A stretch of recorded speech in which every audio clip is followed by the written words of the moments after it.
Welcome to Port Calanova in Mallorca, where we have got an opportunity to sea trial the brand new Axopar 29. And as you can see here, we've got all the boats lined up. We've got the sun top and the cross cabin, and we're going to take them both out, show you all the different details, explain exactly what the differences are, and crucially, sea trial them both to see how they perform.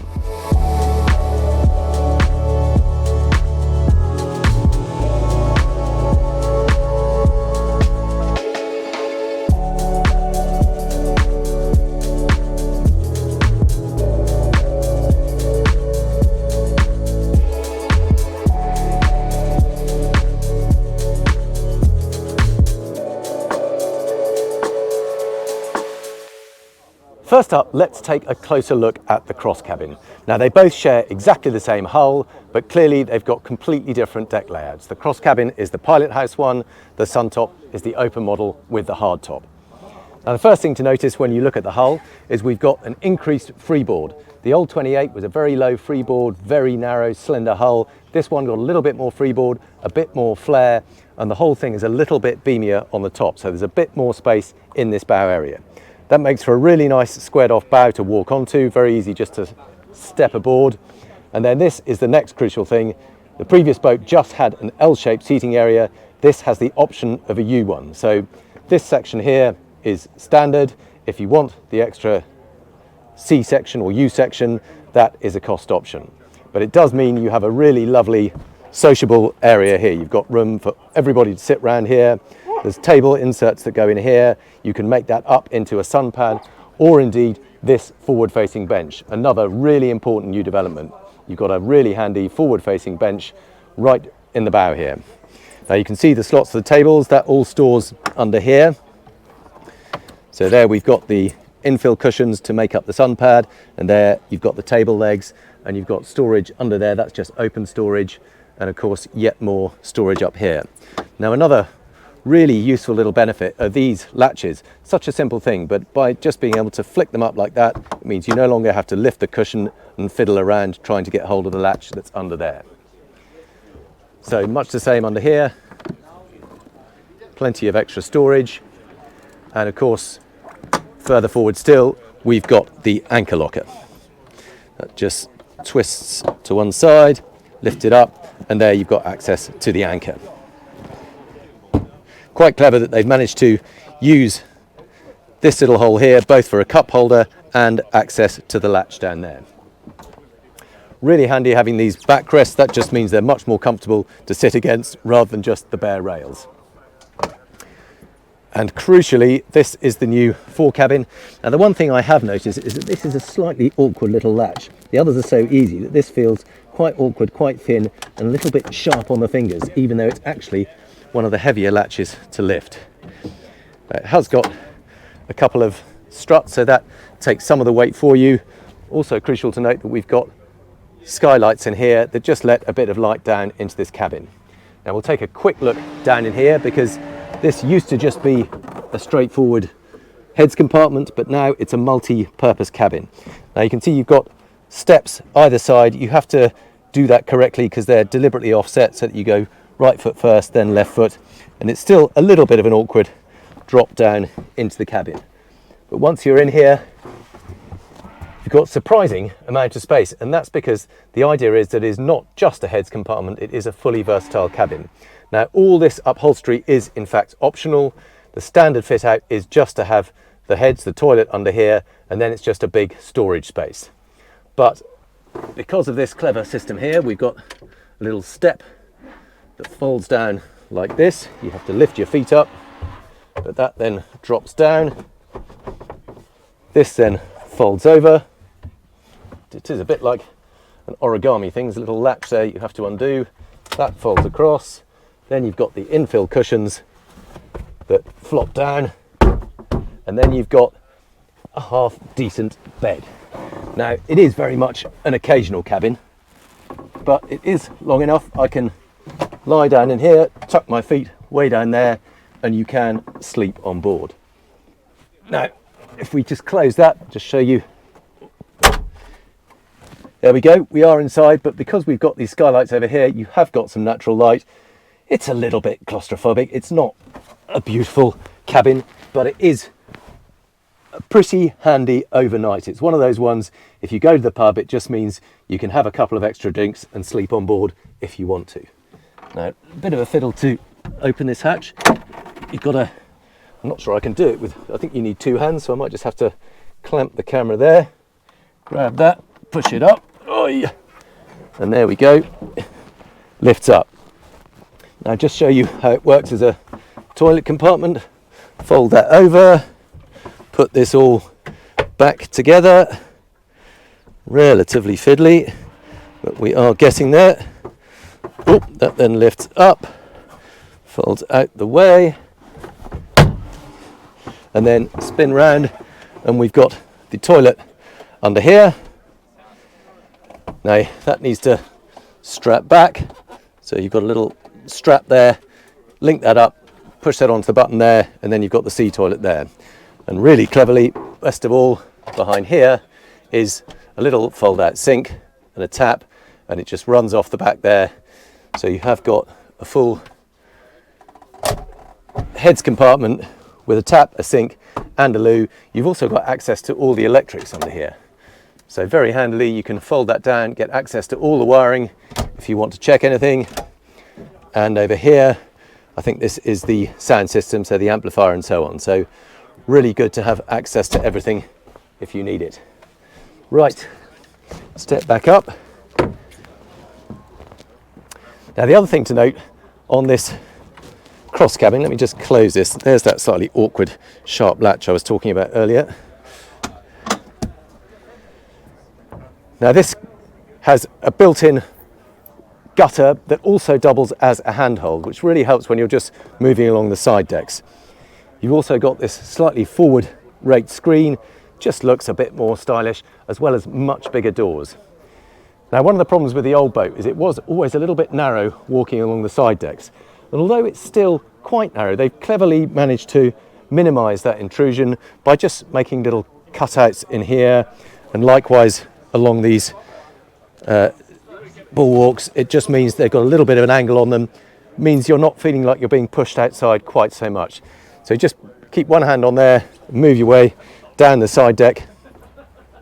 And this is the wet bar version, so you can have either the wet bar or the aft cabin. Obviously with the aft cabin you get a sunbed that extends further out, and I'll show you that later on. But with the wet bar version, you've got a sink, there is a chiller box in there for your drinks, you've got storage behind here, and I suspect if you wanted, you probably could have some kind of grill in that place there. This I think is a really useful extra benefit. Having these seat pads on here, these are actually really passable seats. You're not going to want to be there underway, but once you're at anchor, it's really nice to sit on those, chill out. At the stern here, we've got the swim platforms either side of the engine. We've got the water sports tow bar there, and they're also that much bigger, these lockers. Again, those really handy one-handed lockers you can just lift up. Plenty of space there for fenders. You've got ties, so if you want to hold the fenders and lines separately, you can tie them up there and keep them looped in. Also means there's room for covers and so on. Got one of those either side, exactly the same on this side.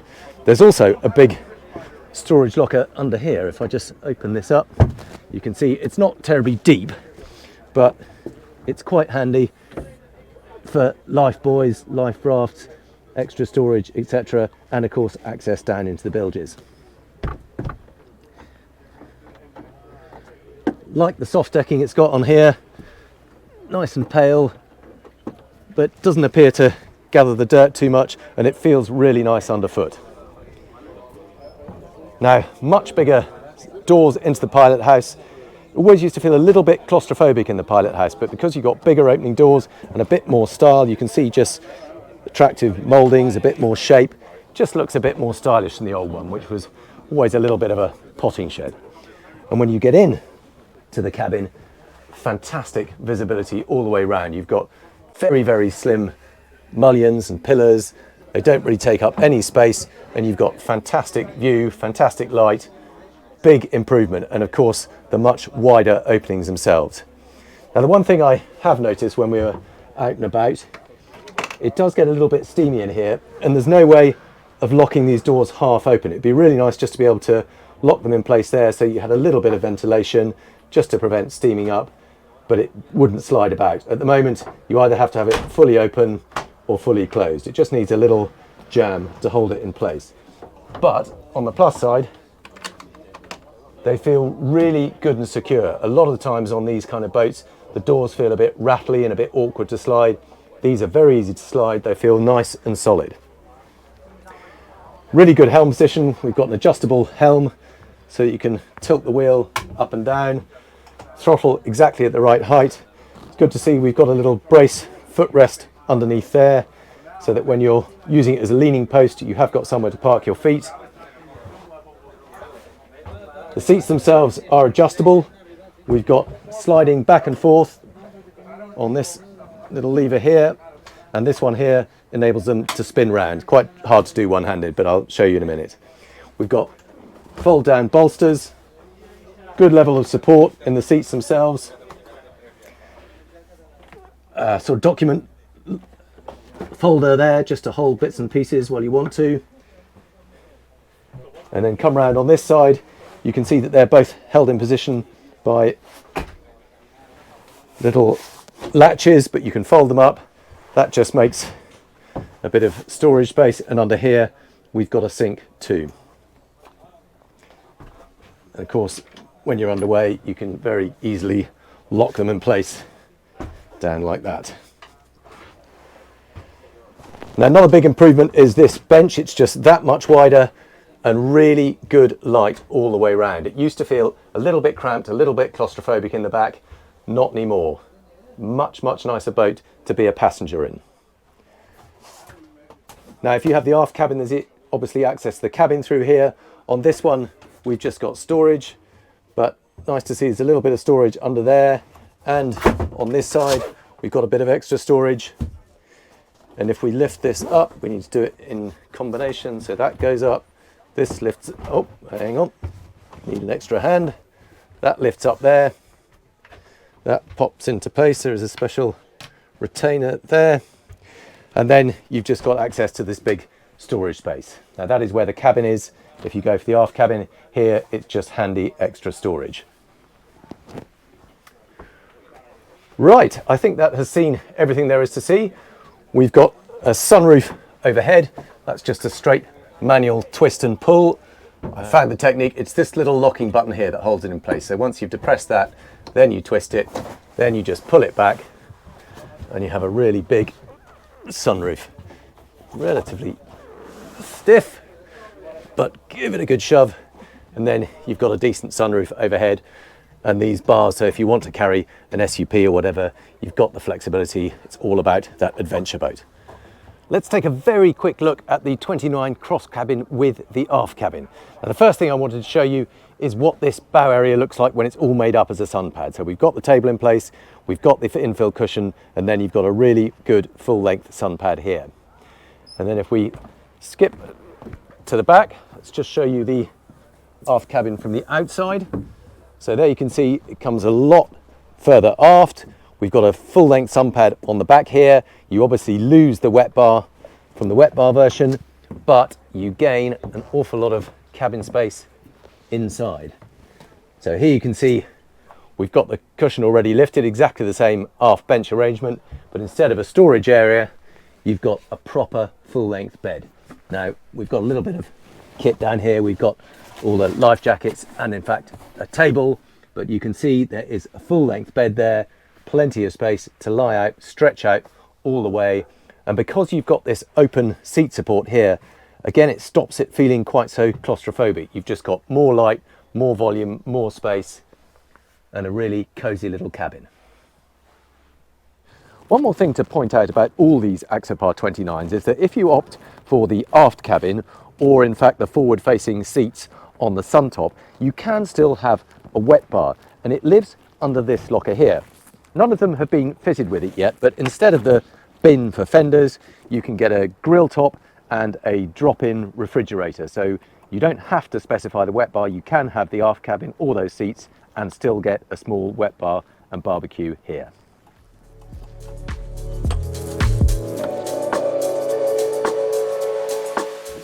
Well, this is an exciting moment. This is the brand new Axopar 29 cross cabin and the first opportunity to see what a difference all those changes have made. It has the 400 horsepower Mercury V10 engine on it, the brand new stepped hull, and of course with the cross cabin we have the full surrounded pilot house. Right, let's put it into gear. First thing you notice is you can really not hear that engine at all. It's so smooth, and particularly with the extra insulation of this cabin you can't hear a thing. The other thing you notice is just how good the visibility is from inside this. We've got so much 360-degree wraparound glass, plenty of light. We've got sliding doors on both sides and an opening roof. But the real excitement is how it performs. So let's ease the speed up. We've got the automatic trim on the engines. We've got manual trim tabs, but in this kind of sea, it's not terribly rough. I don't think we're really going to use those at all. So, cruising along very gently, 1800 RPM, 8 knots, 15.2 litres. Bring the speed up a little bit. And the first thing you notice is that the bow rises a little bit more than in the old boat. The old boat ran very, very flat. This, you've got a bit more control, so deliberately giving you more variation, so that if you want to cruise, if you've got really heavy seas, you can keep the bow up a little bit, particularly in a following sea. The old one was so narrow and so flat that there was a little bit of a risk of planting the nose into the back of the wave in front. This, at 11 to 15 knots, you've got a bit more bow lift and you can keep the bow up and punch into a wave. But let's see what happens when we put a few more revs on. Now, there's plenty of torque. The acceleration is not overly rapid. It feels like a slightly bigger boat. It's not quite so light and immediately responsive. But the flip side is it feels that much more grown up. It feels larger, more solid. Now, the other thing is it's just so deceptive, the pace. We're already doing 30 knots, and this is a perfect cruising speed for the boat. We're burning 57 litres an hour, doing 30 knots, 4,000 RPM, really comfortable cruising. But let's see what it does flat out. Still plenty of acceleration left. Immediately we're up to 40 knots, 5,500 RPM, it's still going. The trim is now just beginning to lift the engine a little bit. Now we're up to 6,000 RPM, 46 knots, we're still building. Now we're just beginning to flatten out, so there we go, 47, 48 knots, 6,100 RPM. Just going to ease it back a little bit. Let's see how it handles in the turn. We'll put in a tight port turn. Always important on boats like this because of the steps. You want to make sure that it grips well, but not grips really hard and then suddenly lets go, which can be the case. So we're 40 knots, 42 knots. Let's go in, always a little bit of a bounce. Feels very stable. That's what I like to see. It's not so grippy that you feel that if it jumps over a wave it's going to suddenly skip out. You've got just a nice amount of slide. Try again to starboard. And there, it's just when you go over the waves you get a little bit of extra slip and then it grips again. But it doesn't feel sort of scarily aggressive. It's just a nice predictable turn. But what these boats are really made for is just cruising at speed. We're doing anywhere between 35 and 40 knots. We've got a chop of about maybe 1 foot 18 inches, and it just cuts through it so beautifully. We've got a little bit of noise from the back there. That's just an early production boat, but on the other boat I'm told that's completely resolved. But there's no rattling from the doors. The hard top feels nice and secure. But above all, it's that Axopar hull. You've just got such confidence in it. You can play around with it. You've got a bit more adjustability. If you want to plant the nose, we can pin the nose down a little bit. And that just plants the nose down and gives you a slightly more comfortable ride into a head sea. It comes at a little bit of a cost of a fuel consumption. You can feel the engine working a bit harder. Whereas if you lift it up, really get it flowing nicely. And even at 40 knots, we're burning about 100 litres an hour at 40 knots and 5,000 RPM. Ease it back to a slightly slower speed. take it down to 30 knots, 4,000 RPM, maybe a little bit quicker. There we go, 32 knots, 4,300 RPM, and it's 60 litres an hour. So it's great to see that you've got that adjustability. You can choose whatever speed you want to, you can control the trim, and you've got a very nice, predictable hull. So far, so good.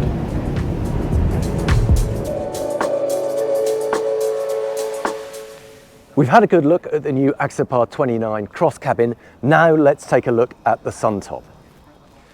Now, in many ways, it shares an awful lot of things. Of course, you've got exactly the same twin step hull with all those new advantages we've already spoken about, but you've got the full open boat, albeit with the Suntop. And I'll explain a little bit more about what that means when we get on board. So let's take a closer look. Exactly the same layout up front. You get the L-shaped seating here as standard, and then to turn it into the U-shape, you've got that extra module there that is an option. All the same features, all these open up. We've got storage for everything. Here is the table that slots in here, and of course that makes up into a sun pad exactly as it does on the cross cabin. Got the same multifunction cabin under those forward-facing seats, and this is where things start to get a little bit different. So the windscreen obviously doesn't come all the way up, and then we have this Suntop module up here.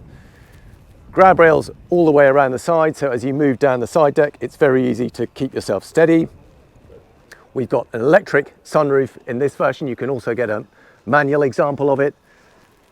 And really sturdy aluminium powder coated supports. So often on small boats like this, you find that the hardtop is a little bit wobbly and flexible. Because we've got really thick aluminium supports at all corners, it is a really sturdy design. It also provides yet another thing to hang on to. So you've got grab rails around here, all of these make grab rails, and you've got those molded in handrails up here. Now, as well as the Suntop itself, we have several different options going on at the back. This is the new U-shaped seating module, and I'll explain a little bit more about that in a minute. The alternative is to have 4 forward-facing seats, and they will sit across here, 4 separate individual seats, so you've got 6 forward-facing seats in total. And then you've either got the option of the aft cabin, exactly as you do on the cross top, or the wet bar. So you have the 4 seats and the aft cabin, or the wet bar, or you go for this U-shaped seating module. Now, this is a really clever new feature, and it makes for a very, very sociable design. In this mode, you've clearly got enough space to sit 2 on each side and 2 across this backrest here. So you've got 6 people seating there, and then the forward-facing seats up here, they both spin round. It's kind of hard to do one-handed, but I'll demonstrate it. I'll lay it all out for you so you can see it in place. But now this table is actually, believe it or not, the same table from an Axopar 45. So you've got really good seating space all around there. But got a whole load of extra versatility built into it, and I will demonstrate that now. So the first thing I wanted to show you is what it looks like when you've got all the seats spun around to join it. And when you reverse these 2 helm seats, then you've got room for 8 around a single table. And on a 29-foot boat, that is really unusual to have comfortable dining space for all 8 people.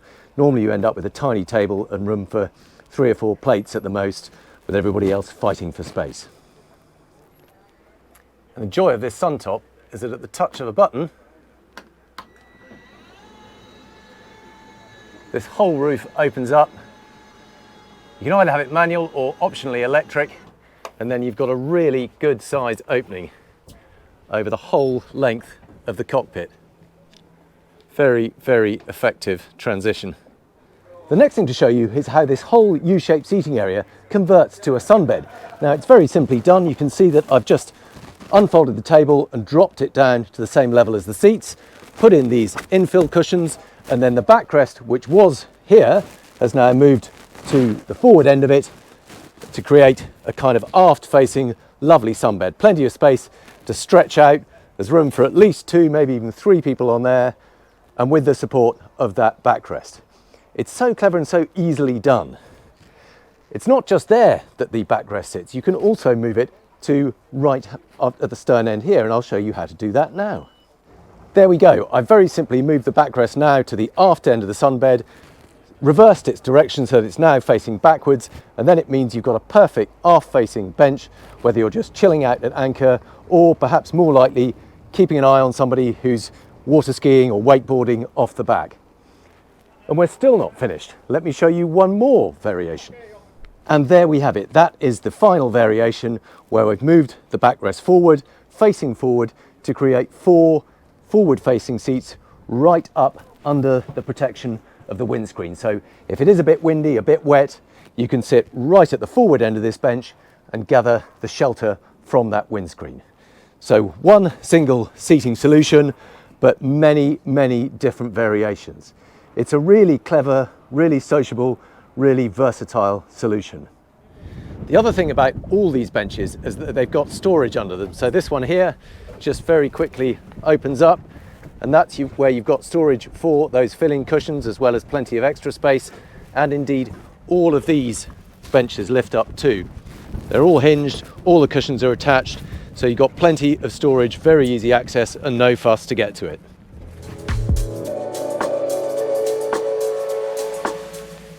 So I'm behind the helm of the 29 Suntop, and the first thing to point out is just how well sorted it is in terms of ergonomics. We've got a seat that slides backwards and forwards very simply. We've got a bolster cushion here. When you're standing, you've got a good deep floor and you're nice and well protected by this windscreen. It comes up just about eye level, but most of the air gets sent up and over. But also it's a really comfortable seating position. So if I put that bolster down, we retain a good driving height, and there's a footrest for my feet under here, and we've got an adjustable steering wheel. So when you're standing up, you might want it more upright. When you're sitting down, you can have it more towards your chest. But let's show you how it drives. So we've got a little bit of a chop. We've got a kind of 1 foot chop, maybe 2, little bit of breeze. And let's gently ease it up onto the plane. And one of the really distinctive things about these Axopars is that there's very minimal transition between off the plane and on the plane. There isn't this massive hump that it really struggles to get over. It just gradually increases speed until you're up and running. But what they have done is they've deliberately built in a little bit more adjustability so that if you're heading into a really rough head sea, you can lift the bow a bit. It used to run almost completely flat at any speed. Now, when you're just trundling along at kind of 10, 15 knots, which is what you want to be doing when you've got a big sea in front of you, you can elevate that bow and punch through it. And with that extra flare in the bow, it really helps to disperse the water and stops you planting the bow into the waves. So here we are doing 13 knots, 2,800 RPM, 28.6 litres per hour. But really, when it feels at its most comfortable, want to pick the speed up, get it running nice and smoothly. Just let it settle a little bit, trim up the engine just a tiny bit. And now this is a really comfortable 30 knot cruise. We're doing just over 4,100 RPM. We're burning 51 litres per hour and running perfectly smoothly at 30 knots. And you could do this all day. I can take my hands off the wheel, absolutely no problem at all. But let's show you what it does flat out. Really good power from that 400 horsepower Mercury. Plenty of guts. Let's go all the way. And now you just need a little bit of trim just to lift the engine up a bit. Ease the propeller. Now we're really flying. 46 knots, 47 knots, 132 litres per hour. Absolutely no problem. Really quick, but really comfortable. And even into a head sea, that's not a problem. We're not taking a pounding at all. So I'm just going to bring it down a little bit and show you how it handles. So even though this is a stepped hull, which sometimes can make a little bit awkward if you head into a corner too quickly, you sometimes lose grip, but let me show you just how easily this copes with a sharp corner. So we're doing 4,500 RPM, we're doing that same 30 knots, and we're going to do a hard turn to port. Here we go. Look at that. Absolutely bank it right in. Lost a little bit of speed, but let me pick it up again and I'll show you that in the other direction so you can see how far it leans over. So there we go. Let's settle it down again. Do it a bit quicker. We'll do this one at 35 knots. We'll go into full turn.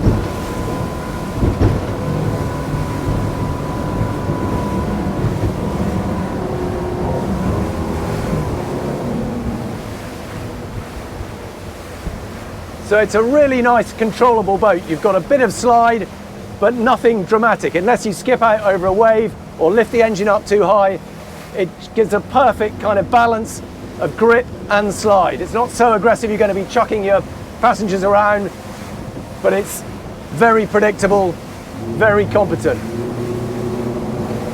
And the other thing that I've noticed is you've got a lot more adjustability. So because you've got a little bit of bow lift, when you're going into a head sea, and we're now running into the waves, we've got the trim tabs here. If I plant those down, you can really dig that bow in, and that just gives you a flatter ride. It takes out some of the slap and bang. Lift it up again, you get a bit more speed, a bit more movement, but you do get a little bit more bounce.